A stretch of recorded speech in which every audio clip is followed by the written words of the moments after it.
David, take it away. Great, Jim. Bill and I appreciate your introduction, and we appreciate the opportunity to share our thoughts and perspectives on this topic. I think everyone knows 2020 was an extremely disruptive year. The pandemic changed a lot of shopping routines and introduced people to shopping online.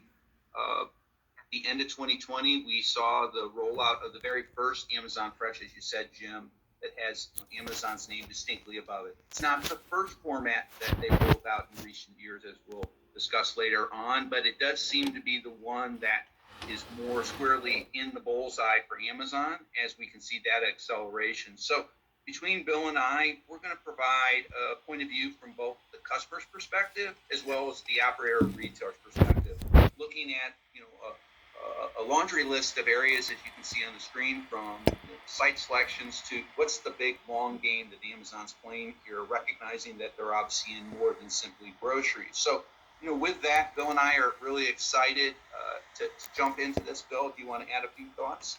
Yeah, I think that the audience today ought to consider what we're going to serve up as insight in terms of how to eventually, when you need to, compete with Amazon Fresh.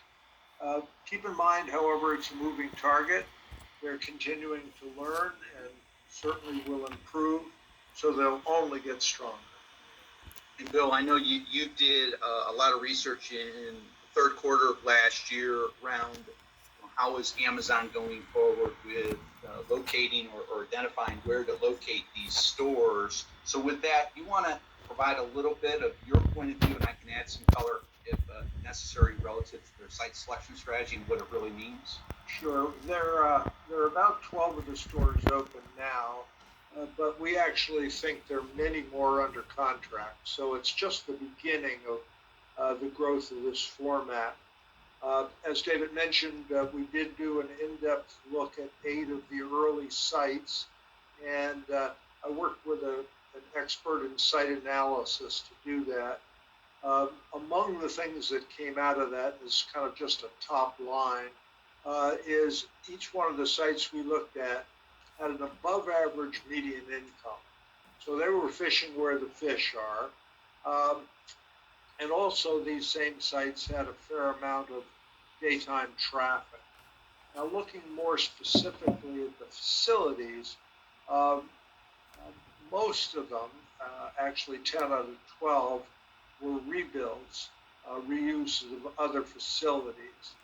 And it turns out that of all stores, Babies R Us was actually the most common one for them to duplicate, or the most common one for them to build out, although it wasn't the only one. 2 of them are ground up, one actually part of an integrated development activity. So what can we learn from the physical sites that have been built so far? First of all, the capital investment required to do a rebuild versus a ground up is about half the capital expenditure for the rebuild versus the ground up. And what that does is lower the occupancy cost and create a relatively low break even for these kinds of stores. So when you think about Amazon Fresh, the pure economics allow them to be built to survive, and probably outlast the competition in terms of increased price pressure. So David, I think those are the key things that came out of our site selection work. Yeah, I saw in the news today really encouraging retailers to look at their renewals for their various leases and using that as leverage with the landlords to really take that opportunity to reconfigure the physical store to support really the online shopping. So I think it's really interesting now with Amazon Fresh coming into the market. Obviously, there is a wealth, sadly, of vacant real estate out there, and we've seen them going between 25 and 45. And obviously, given the conditions, they're able to potentially use that opportunity to design a store that is configured in a way that better satisfies, or more importantly, supports online selling, as we'll talk about. So I think the other part, Bill, as we get into this, will be to remind folks that Amazon really knows a lot about their customers in general. 77% of all adults in the U.S. are Amazon customers. Just around 2/3 are Prime members. So they know where they live. They know essentially what they buy when they're shopping with Amazon. So they have a base of knowledge to start the selection process that's really unique to their footprint. And we need to keep in mind that their understanding of who they're appealing to may influence the way various groups or generations react to the proposition. Yeah, I think that's a great point. They think the long game, and they definitely have a clear picture of who they want to serve. Let's now turn to the customer value proposition and first the pricing aspect of this. I wouldn't call them an EDLP operator, but they are positioned clearly to provide low prices every day. So a little bit of a difference in terms of the pricing model itself. The interesting thing is that they will have some promotions going on, and I think that's really consistent with what a number of retailers are doing, which is kind of backing off some of the most aggressive pricing, but having some aggressive pricing. And you can see here with the 15-cent bananas, they're not shy about really promoting a known value item where they've got an advantage.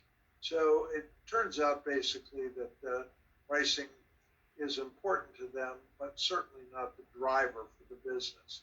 David, you do a lot of the pricing analysis in our work with retailers. What have you learned from their work? Sure. So what I'm going to share with you, Bill, and the group is an online basket analysis of what we consider 30 commonly purchased items. This basket of 30 items is based on our prior work with grocers across the U.S., understanding what's most frequently in the basket. So whether it be eggs or milk, frozen pizza, crosses all the departments. This is not the same as looking at thousands of items to manage your price image or to manage your price gaps. We really use this in the broader sense when we're working with retail partners to help them better understand the online environment. And this process allows us to decompose the pricing strategies that various retailers have online. With that being said, 3 of the 4 are essentially the everyday price, Aldi, Walmart, and Fresh. Jewel, obviously here what we're looking at is their first party platform. They're also available on the third-party marketplaces, but this is their platform, just to be clear. In this market, and we've been tracking this for several months, we just picked the last, most recent one. It's about 3 months since this store's open. We've seen the prices very gradually go up as they kind of move out of the penetration pricing and the promotional activities relative to dealing people in start to ebb. That may be indicative that they feel good about the traction they've gained thus far, or that just may be the formula they're following. We don't know. But what you can see is Amazon Fresh is positioned quite competitively relative to the EDLP players, Walmart and Aldi. Now, again, this is online. So in fairness to Walmart, Aldi in this price check is benefiting from one digital coupon on laundry, which is a discount of about $3. So you net that out, that's what gave Aldi the advantage. And it is important to note, just as a side note, Aldi doesn't accept coupons, as you know, Bill, in store, but they do take those digital deals online. So it actually expands the price gaps that it enjoys against its competitors. It shows here.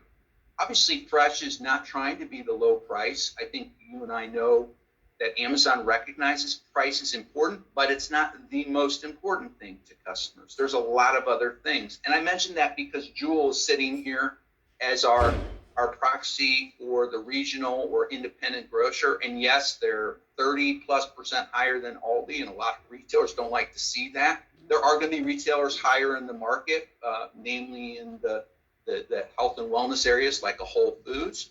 But let me just kind of add to this. My house, as you know, Bill, Jewel is our primary shop. They get 45% of our grocery dollars. This is based on my review of receipts over the last 12 months or for year 2020. They capture about 50% of all our trips. But their average order and it's primarily online, even though we do shop, in store, even though we do shop online, is just around 67%. Heinen's is our preferred location.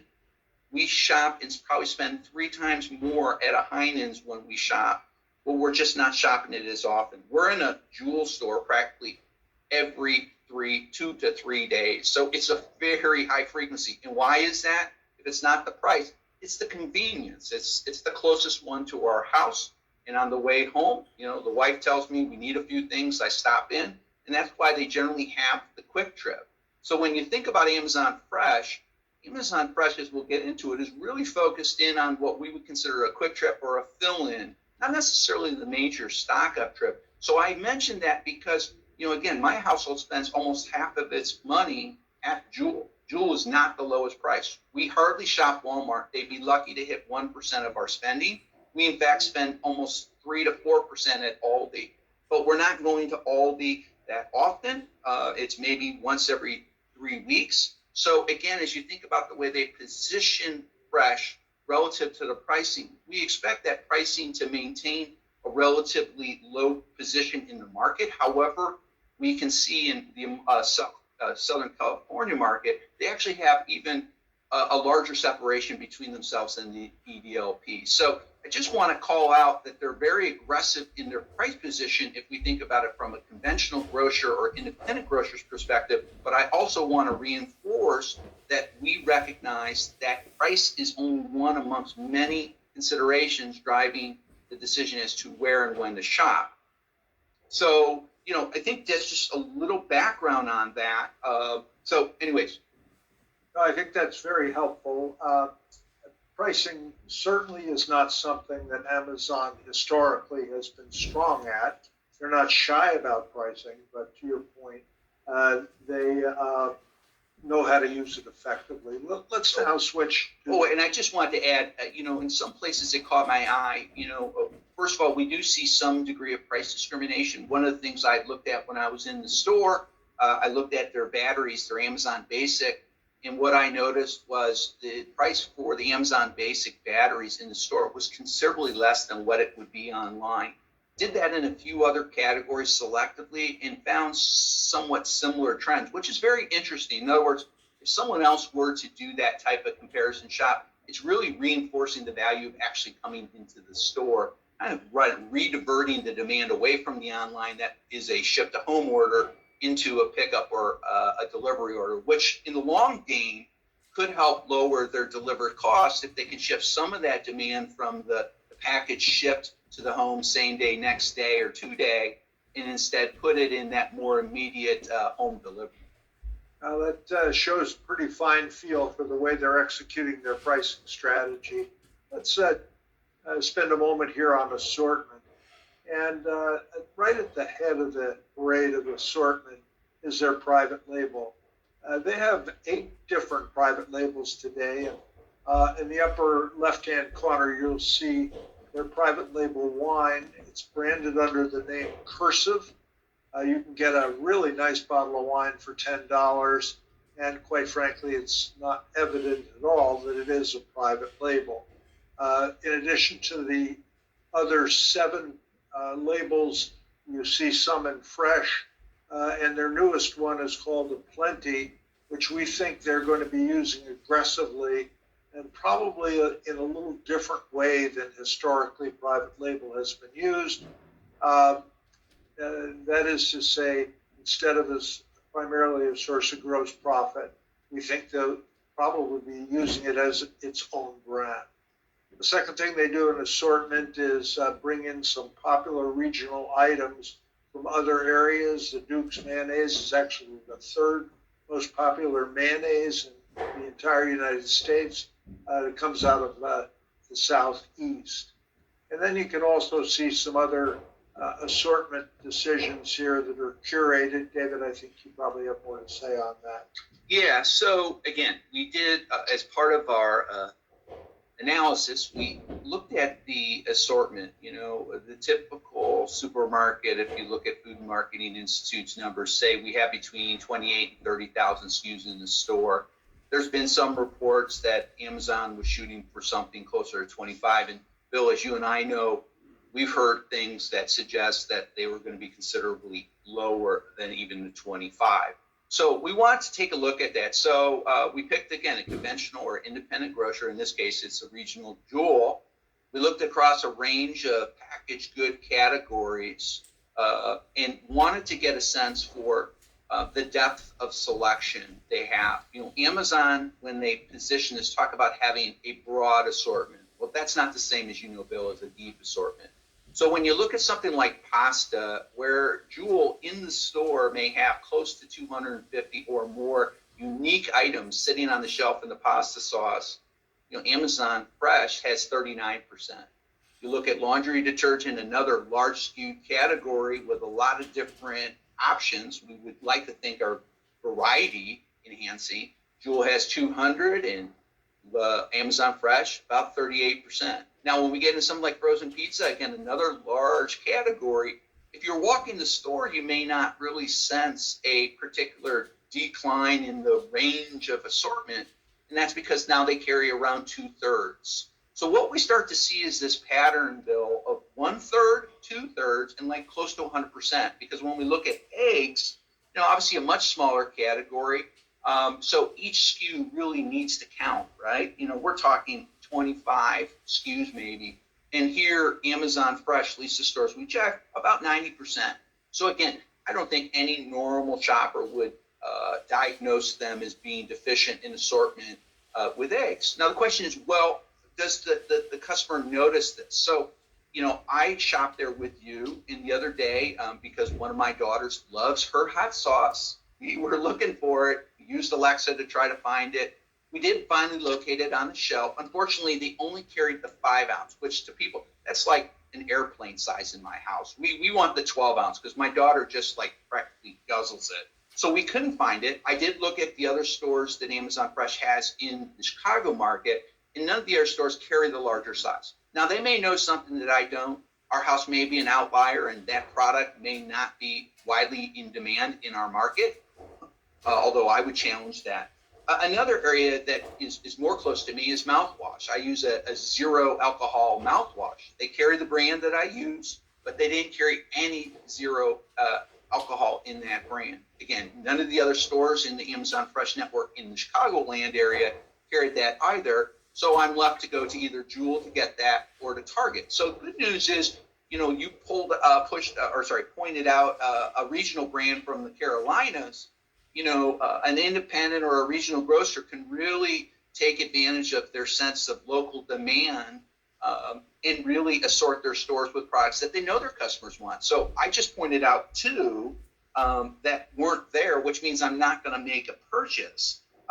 Overall, when we're walking the store, you and I looked at this, and those new regional surprises actually kind of, I don't want to say distracted us from the broader analysis we were trying to examine, but it did introduce another level of intrigue. It was almost like a treasure hunt, kind of like you would find at a Trader Joe's or at Costco. But let me just also point out one other, Bill, to really bring this home. So national branded ketchup, won't name it, okay? Jewel carries 17 SKUs of the national brand. It's not on the chart, just so you know. Amazon Fresh carries 11. That percentage, guess what it is? 65%. So we got 33, 65, 90. So you can kind of see the formula. There may be an algorithm here that they're looking at household penetration frequency. That kind of goes back to the adage of variety versus duplication. And clearly, Amazon, being very efficiently minded, is really looking at these items. So I dug into this ketchup example. In Jewel, interestingly, there was only 8 items in common across the 2. The unique items that Amazon had, keep in mind they have 11. The 3 unique ones were all really very flavorful ethnic kind of orientation. Sriracha, jalapeno, and Tabasco, right? Now at Jewel, it was really something different. There was no or low sugar, no salt, veggie blend, and maybe the spiciest one they had was ketchup with ranch. So again, this kind of goes back to the customer. We tend to see a younger customer profile for Amazon Fresh. My daughter, obviously, she's younger than me. She really is guzzling that hot sauce. So it could be reflective of the fact that they're not trying to sell to you and me. who are in their 50s or 70s respectively, but rather a younger generation that fundamentally shops and looks at grocery shopping a different way. I really think you made a good point there in that Amazon, I think, may actually think about the store, imagine this as an intro, and that they're just building a base with loyalty with customers that are eventually going to be much less dependent on stores. But speaking about dependence on stores, what about their perishables? I think we give them certainly a more than a passing grade. They're good, but they're not great in perishables. Conversations with some of the folks running the perishable departments suggest that they really aren't staffed with long-term grocers with experience in these areas. And let's walk through just a couple of the departments. In produce, they emphasize local, a point David made just a little while ago as being an important trend. But at the same time, there have been plenty of observations of the quality not always being as consistent as it should be, and some, frankly, out-of-stock situation. A little surprising in produce, but we've certainly observed that. In their meat and seafood, which ought to be a pretty exciting department, and it is a service department, the product in some respects looked a little tired. And when we asked further about what services were involved, cutting a steak a little thinner or what have you, we were told they don't even have a saw back there. So whatever semblance of service there might be applied was not available. Across the bottom, you see some of the prepared foods. On the left, they're sides and salads, which are presented very attractively. And then on the right, you'll see there a fresh kitchen, which we were told is a very substantial source of traffic, particularly at lunchtime. And so these folks are building a base of business that's different from the way a lot of supermarkets have done it. David, you took advantage of some of the food from the fresh kitchen. What was your experience? Well, first of all, you and I split a slice of the pizza, which I thought was good. I wouldn't say great, but it was good. It satisfied the immediate need of getting some food in the stomach. I then reluctantly used and decided to buy one of their Carvery meals. It was $6. I got a good helping of roasted chicken, double baked potato, and the Southwestern corn mix. And I tell you, it was excellent. This was last week, so I had it with dinner with my wife. She thought the potato was a little oniony, but she's also a finicky eater. I ate it all, and in my post shopper survey with you, I said I would do it again, and I would recommend it. And the times we visited, we haven't really seen that type of traffic there at the counters, but they're really pointing to the auto dealer workers, the mechanics. They're coming up during the lunchtime to really use it as almost like Costco's food court to get a really great value. And that I would characterize it as great value. The other thing, Bill, just to call out, in fairness to Amazon Fresh relative to Aldi really knocks it out of the park with quality and price. But when we saw the salmon, which you guys eat many times a week, their price per pound was 36% below Aldi at Amazon Fresh. On salmon. On salmon. Yeah. Right. So I just want to call that out. So that wasn't part of our basket because that's not a commonly purchased item within the context of what we were looking at. But I do want to call out they have some tremendous finds and buys there, although that I think was a prepackaged. There wasn't any prep done on site with that. Oh, that's correct. But it was fresh, never frozen. Right. And quite frankly, it was a good meal. We consumed it already. There you go. Let us switch now to e-grocery. And I think the thing to say about Amazon Fresh is that it is as much a delivery hub as it is a grocery store.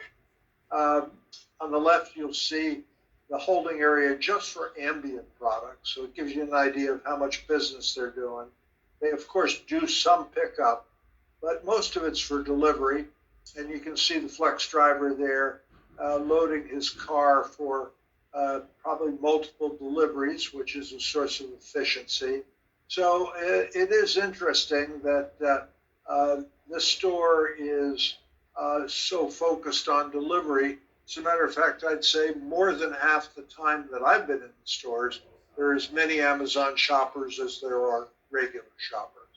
But David, you've done our seamless scorecard, as Jim mentioned, and of course that involves this whole question of cost and pricing and offer online.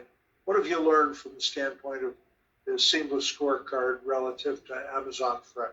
Yeah, and just before I say jump into that and share that information, I've used their online for pickup, and so I've parked in one of those spots. In fact, that's where I was parked when I was picking up. That's picture B in the upper right-hand corner, and in the picture right below, this is one of the Amazon Flex drivers. That happens to be a 5-order batch that guy's taking out. You go back to picture A on the left, and I really look at that orange wall with the door as like the beehive. If you were to sit there like I did, and I did a slow motion or time-lapse photography, it looks like a beehive.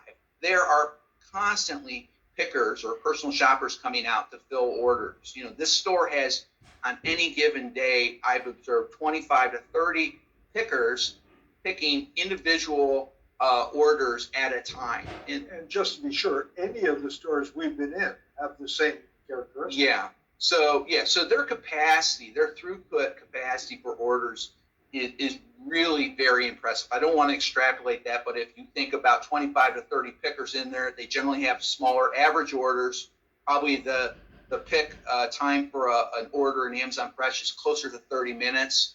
They're open about 10 hours. You can do the math. Almost all these orders that you're seeing in the assembly area for ambient are going to be staged with the cold and frozen in the next room behind you. They stage it about 30 minutes prior to the delivery driver coming. They have a massive rack system back there that they roll these out, as you can see with the guy in the bottom. And so the vast majority of the online sales that the Amazon Fresh stores are doing today are being fulfilled via home delivery.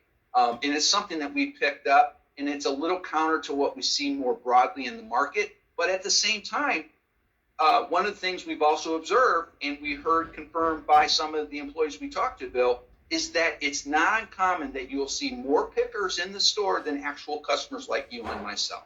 So it really corroborates what we found. Now, there's a lot on this table here that I just threw up on the screen. We're focused on delivery because that's what Amazon's focused on. Why are they focused on delivery? Because they have the infrastructure and the various components like the FlexNow driver network that can really allow them to do things that most of the others in the market can't do. I mean, maybe with the exception of Target because they own Ship. But what I want to call out is the fact that as we talk about delivery, especially in light of everything we hear in the trade about not the importance of delivery, but how we frame up what's most important about delivery. Most importantly, people talk about delivery in terms of speed, in terms of how fast can I get an order. And I think it's missing the point, because if that was the case, Amazon would have a service within 2-hour segment, as you can see, and they don't. But what they do is what we advise our retailers, which is to reframe the notion of time, not based on speed or cycle time, that is from the time a person pushes pay and check out to when they receive it, but rather the duration of the wait time associated with the window that they're using. I mean, the way you can think about it is, if a person has to wait 4 hours, in the case of Jewel, they have that option. Or if they don't want to wait around their house for 4 hours, because, you say, why did they want to wait around the house? Well, they may have an age-restricted product requires someone there to show proof of age. They may have very temperature-sensitive products like ice cream, and it's 4th of July or something, and they don't want to melt on the porch. But we know, like everything, if someone's given a 4-hour window, our general thinking is, okay, great, they'll probably show up at 3:58. So the perception from the customer point of view is the duration or the length of the receiving window is commensurate with the level of control or certainty they have. Therefore, someone who values their time, which we know most customers do, will say, if my time is important enough, I'm willing to pay a premium for that. And what we can see in the case of Jewel, they've actually kind of correlated that with their pricing based on the various windows. So if you're not a person who wants to wait, and I should have corrected this, I didn't, the 4 hours should be 1 to 5. If you want to not wait around as long, 2 hours, you pay $5.95. You only want to wait around for 1 hour, $9.95. Amazon Fresh essentially does the same thing. If you're a Prime member, you want 2 hours, you get it free. However, if you don't like the idea of a possibility of waiting 2 hours and you'd rather have more certainty and control, and you opt for the 1 hour, a Prime member can do that for a premium of $4.99. Now, let's just be really clear. Amazon Fresh is only available for Prime members if they're using online for delivery or pickup. In the case of Jewel, you don't have to be a member. And if we look at Walmart, if someone's wondering why are all the prices there, well, Walmart has somewhat of a hybrid approach. They have a membership called Walmart Plus, and then they have the standard non-membership. So those prices are based on whether you're a member or not. But sadly, when we looked at Walmart, if we said we wanted to place an order yesterday, when I looked at this, I couldn't get a same-day delivery that would allow me to leverage my Walmart Plus, meaning I'd get free delivery. That would be the 0 under 1 hour. And so the only option for me, if I was a Walmart customer who wanted same day, would be to force me into their express delivery, which means as a member of Walmart Plus, while I don't have to pay the $7.95 or $9.95 delivery charge, I still have to pay the $10 express charge. So the point is, as retailers look at this, don't be confused by the dialogue in the industry that's talking about delivery and the importance of speed, but rather understand that speed is really an artifact kind of clouding the bigger picture, which is control and certainty. And duration of the window can actually control that better for you, and you can charge a premium for that, as we see some of the retailers do. Bill? So the next subject we're going to look at is using technology differently, and electronic shelf labels is where we'll start. They've been around for 20 years. They definitely save time when it comes to changing a lot of prices, but they never really caught on because they were very expensive. But right now, that's the only thing you find in an Amazon Fresh store. David, what's your observation on that? Well, the first thing that struck me as odd, frankly, and I know Whole Foods has been using them in many of their stores for a considerable amount of time, and primary justification was saving the labor and printing costs associated with frequent price changes. But the operative being frequent price changes, as you talked about when we talked about pricing, the majority of the products in the store aren't price promoted.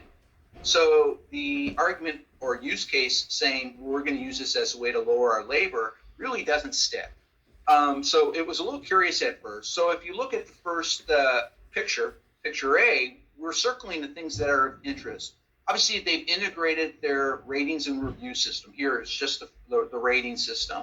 Obviously, that's going to be beneficial in cases where a consumer is now contemplating a new item and they're just not sure. Obviously, that rating can just bump them over. We know that ratings matter. We can go to nutritional rating systems and see the effect of having 1 star versus 5 stars. So we can do some kind of parallel look here. That's going to have some influence, especially on the discovery and consideration stage. Obviously, it talks about the price was $3.29. Now it's $2.39. This is what caught my attention when I was looking at the batteries, because frankly, the price differential between those two in picture A was really dramatic. So much so that's what caused me to look online. And it's not to say that's a promoted price. If it is a promoted price, they're not highlighting it as promoted price, but they're saying was $3.29. Now it's $2.39. So it's a little hard to tell whether $2.39 is the promoted or everyday price. But the thing beneath it really intrigued me. There's this kind of cryptic code, 11R2G1, and it got me thinking. And as you look at picture B, we circle where this item is located in the broader set. And it says 11RG2. It turns out that this is a wayfinding capability that if you look at C, we did intercept a picker in the store, and he was very courteous. and he did allow us to take a picture of his picking app. And what you can see is they're using this to zero in on the exact location, not just the aisle, not just the shelf or section, but the position on that section. So it really improves the efficiency that they have. From a customer standpoint, we'll talk about Alexa later, but their current practices probably put them on par with the way wayfinding is used with customers as compared to Walmart and Target. When we look at the Pick app, their ability to introduce and really narrow down the search to a specific shelf and position actually would have them actually leapfrog Home Depot as the best in class relative to wayfinding capabilities. So there's a lot of other interesting things beyond that. They can even use the Pick to Light. There is that capability they're not using. And there's also the ability to use this with the NFC technology to actually create heat maps of where customers are in the store based on the use of the mobile. So there are things that we don't know. So in a way, this is just the tip of the iceberg. What they're illustrating is a really intriguing use case that goes beyond the traditional use case that we had relative to changing prices. Yeah, it's really a digitized store, and this is the tip of that spear. Turning to another technology application, the Dash Cart, I think this is really the centerpiece of their technology, even though it's really used by only a relatively small fraction of customers.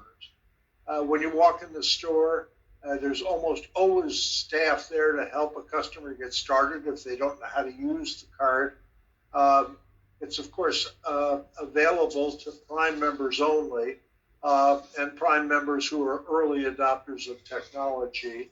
And David, you've had experience using this. It's still very much a work in process, and I'm sure they're working on it as we speak.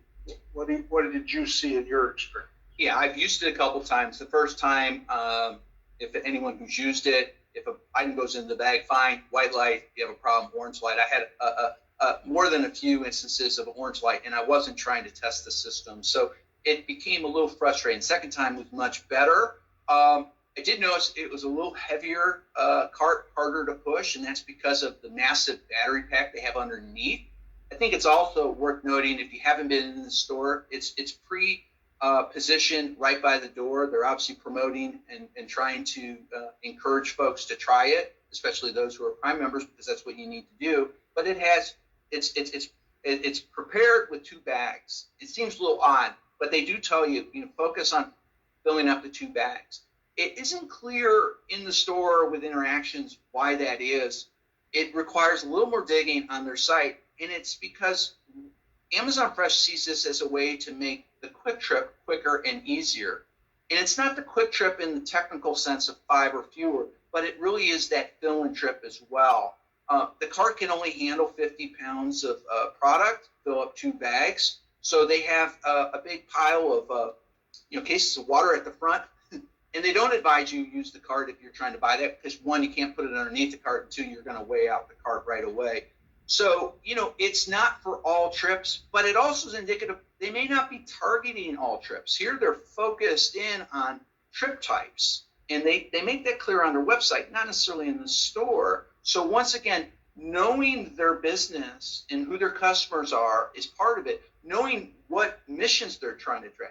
Let me just be clear. I told you Jewel was our primary grocery store, and they have an average order of about $67. That's pretty close to what Amazon Fresh would be, but That's an average online order. No, that's all for my household. That's the average order in the store, $67, and that would be similar here. It should be so much. Yeah. I mean, when I had the coupon, spend 35 to save 10, I actually had to go back in the aisle and find another item and get over. So it wasn't easy. But the point is, over half of households' trips are those quick trips, and if we add fill-in, that's probably 60 to 70%. So the point is, they're not trying to serve everyone, and they're not trying to serve all needs or all occasions. They're very laser focused, and we need to keep that in mind as retailers, but also recognize that we need to do something similar.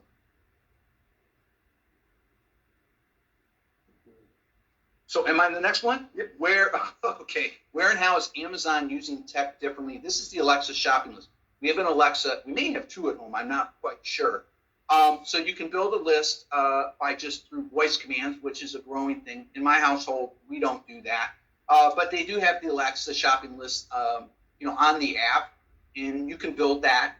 In that case, they really design it any number of ways. Most people, if they use the list this way, it's a generic search. I want milk or eggs. And that's actually kind of interesting because if you were using this and then shopping online, that generic search triggers a different algorithm in terms of the results that they share. Now, with that being said, if I was very specific in calling a brand and a size and a flavor, Amazon does quite good in their search algorithms, providing really relevant results to that search with no ads promoted or features in advance of that if there's a brand. But if you look at the B, as you move into it, you can see the seamless nature of the process. They're letting me decide, well, where am I going to shop? I'm going to shop Whole Foods or Fresh? How am I going to shop? In-store, delivery, or pickup? And then relative to the in-store, where am I shopping, right? Specific location. And then you can see the list to the right in the picture C. It actually will populate that list and include the aisle location or location within the store. And then ultimately, if you use the Dash Cart, by scanning your QR code, it automatically synchronizes and puts it in the far right legend of your cart. And I just wanted to point out the two aisles are different because, I did part of this observation in the Schaumburg store and part of it in the Bloomingdale store. So you can see that you now have a list versus paper as a reminder to shop. And you can also see, hopefully, that it is sequenced based on kind of an optimized trip path. That's very similar to the way Target has developed their list and shopping in-store capabilities. So, again, Amazon's quickly learning, adapting, looking at what others are doing, and obviously imitating where it makes sense. Well, I know I've heard it said that Jeff Bezos really doesn't like to shop, and it looks like what he's trying to do is help customers get in and out as fast as he can with a device like that. Let's switch to Display and Alexa, and they do a really good job of communicating effectively with customers in the store. They don't bypass very many opportunities to talk to their customers. And one I'd like to point out are these very large digital screens in the upper left and in center of the screen you're looking at. These displays are beautiful, they're very large, and they're used for two purposes. One, to communicate value and to sort of help the customer understand the features of the store. And the other is to promote product, and they do both of those effectively. So you really have to give them an A for in-store communications. But here we are coming back to Alexa. How does that fit in? Well, again, the last trip you and I did last weekend, I was looking for that hot sauce, couldn't find it, and lo and behold, there was the Alexa right there. They do have three positioned in the store. Obviously, if you're not really mindful of it and looking for it, you could very easily walk by. We did use it. It told us where it was. We eventually located the item. And, it does seem odd to me at first, or it did seem odd to me at first. Why would you put this here if I'm using the Alexa list? Well, again, we need to keep in mind that not everyone has an Alexa and not everyone is a Prime member, which means they wouldn't be using the mobile app. So they put this in here as providing another alternative or option that would introduce a non-Prime member, potentially a non-Amazon tech person, to a solution that can help enhance the way they shop. In this case, it's primarily for wayfinding, locating the product in the store. They did talk about, hey, use this to find recipes. And I tried that. It did pop up some recipes, but it just told me what the recipe was. It didn't tell me what the ingredients were or how to cook it. So it wasn't as helpful in that regard. But I think it's one of those opportunities they have to introduce or cross-sell the technology and to leverage their own technology to create a different shopping experience for those people who want to engage with it. It's not to say it's for everyone, but it's for some people. But, they do a really good job with their ancillary products and services. of attracting customers to the store for reasons other than buying grocery products. And it's something that I think more and more grocery stores are going to be thinking about because it's a really key traffic generator. David, maybe you could go into a little more detail on that. Yeah, that picture A really just, if you're standing at the front door, which is where I was positioned when we took that picture, you see really a sea of black and nothing else. And then you see this glow of orange. I mean, your eyes are just drawn to it. They're saying, we are here. And we need to keep in mind that this store in B, we have one lady who's doing a return, and there's not a long line. I'm the one who does the returns for a house. My wife says, hey, I have 6 returns. Can you drive to Kohl's? So I got to drive 10 minutes out of my way, wait, and I go in, and they have a separate line dedicated for Amazon returns, and there's generally 3 to 4 people, if not more, in the line. Obviously, great traffic driver for Kohl's. We've heard about that. Well, ultimately, that could come just as easily back to Amazon. Obviously, beyond that example, they have a lot of hubs that they've been opening up in apartments or in some of their fulfillment centers, convenience stores. You also can do pickup. And I asked my wife, she had, on the day I was talking with her, she had about 10 returns. She said, whoa, I could choose pickup from UPS, which would cost $6, which is why, while it's hard to see in the screen, they do say free returns. And that is, some people who prefer the convenience of a pickup are paying $6 as opposed to coming to the store. Well, now we have a convenience one-stop shop idea here, which is that lady who's at the counter in picture B, she may say, this is the first time I've been in the store. And the reason why I'm visiting the store is to return a package. She may come back and say, hey, that was really convenient. I'm going to drop it off there again. And then her routine starts with returns to the store. And eventually she may see the food service that you and I tried and say, I'm going to give that a try. So a slow indoctrination into a new, broader ecosystem that Amazon has with a physical store. And the hook is not grocery related. And beyond that, they obviously have the best at Amazon, the 4 stars. They have all of their tech solutions on the counter. Obviously, they're not being really shopped, but that's a cross-sell, upsell opportunity that's uniquely theirs. That, we can look at what Target's doing with Ulta and Apple and say to other grocers, like you said, what can we do that would compel someone to drive by our competitors to come to us because we have something uniquely offered at our location? And that's what they do with this for sure. Absolutely. So really kind of the last slide before we get to the question and answers with Jim is kind of the long game, which is what is their strategy? We updated something. This is a chart that we shared in 2018 roughly. And obviously we continue to see this migration from online to offline with the idea that the online or the offline gives them the ability to more deeply penetrate a broader range of households with more frequently purchased items that are namely fresh. So you can see that in the stores. And while Amazon Prime launched in 2005, they still have about 2/3 of their customers who are Prime members, meaning about 1/3 they have an opportunity to actually bring in and lock in other ways. They've been in grocery for just under 15 years when they first launched Amazon Fresh. But if we look really starting with Pantry, which has already been discontinued, showing their willingness to test and experiment and move on and learn, they've had a lot of innovation relative to formats, whether that's an online pure play service or an in-store physical service.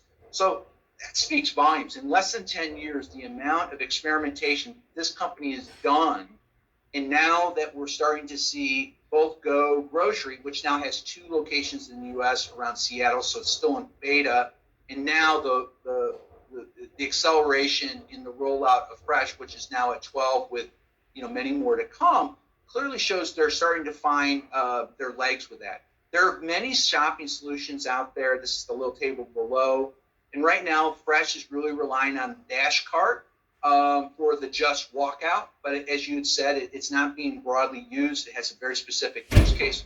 But they'll eventually and likely bring in the Amazon One, which is their palm reader, to speed up the typical attended checkout. But as you look at the other ones, you can see a lot of cross-pollination, a lot of cross-learning that's going on across their different formats. And one could argue, was the Go format just simply a test bed for some of this technology, as we haven't seen that roll out as aggressively as initially thought? So the point is, now as we move forward, it's starting to be clear that the best opportunity for them to penetrate more broadly into the business is the Amazon Fresh format, because it is the more mainline, price competitive offer that we've been waiting for or expecting from Amazon. So Amazon really has been selling a lot of groceries for some period of time. And it's interesting, they started to get into the fresh way back in '07. But what I think is happening here is they're trying to convert people who just buy groceries into folks who are grocery shoppers. And in order to do that, they need a physical presence, and the Amazon Fresh store is an acknowledgement that they can't really do a great job of building their base of grocery shoppers without having a physical presence in the market. I mean, the building gives confidence to customers. The building is a 24/7 marketing vehicle, and the building itself allows them to leverage, first and foremost, their Prime loyalty program, and we've touched on that in a number of ways. Secondly, it's allowed them to leverage proximity, getting closer to the customers, target customers they want to shop, and you can hear who they are. And thirdly, it's the vehicle to help them be sure they're driving the sales of products that will give them profitable growth. One thing we've learned about Amazon is they do not want to do anything that doesn't yield profitable growth for them. And it feels like Amazon Fresh is going to be a key long-term to fulfilling their objective of becoming a serious player in the grocery business. David, I think that takes care of the presentation. Well, actually, we are going to questions now. So Yep. You just jumped ahead. And for the record, I'm the one who hit this thing out, so I apologize. Jim, all right, back to you. That was a fantastic presentation. Thanks so much. We did get a few questions. We are sort of up against the clock at this point, but we'll try to get to as many questions as we can. First question, will Amazon Fresh cannibalize Whole Foods?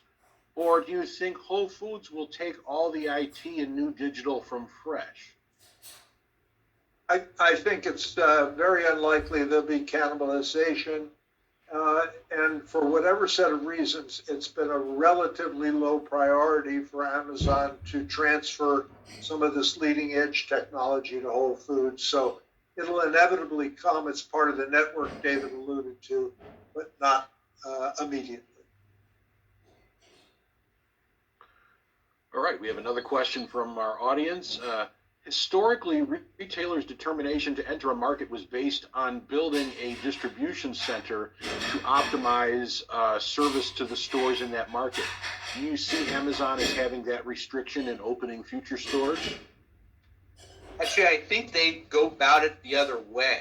I think they start with where their customer base is, that is their Amazon customers, and then they locate stores in proximity to those. And that's primarily to reduce the last mile issues around their ship to home. I mean, we need to keep in mind that if you only looked at product sales with Amazon, less than 10% of their sales come from the physical store, the way they report it, in terms of where it's originated. So they really come at the question from entirely an opposite direction of the traditional retail. The other thing to keep in mind is they are building huge amounts of distribution capability that's broader than grocery. So they have a distribution infrastructure that is emerging that gives them plenty of capabilities. So it's not like building a grocery warehouse. They've got broad capabilities to support these stores.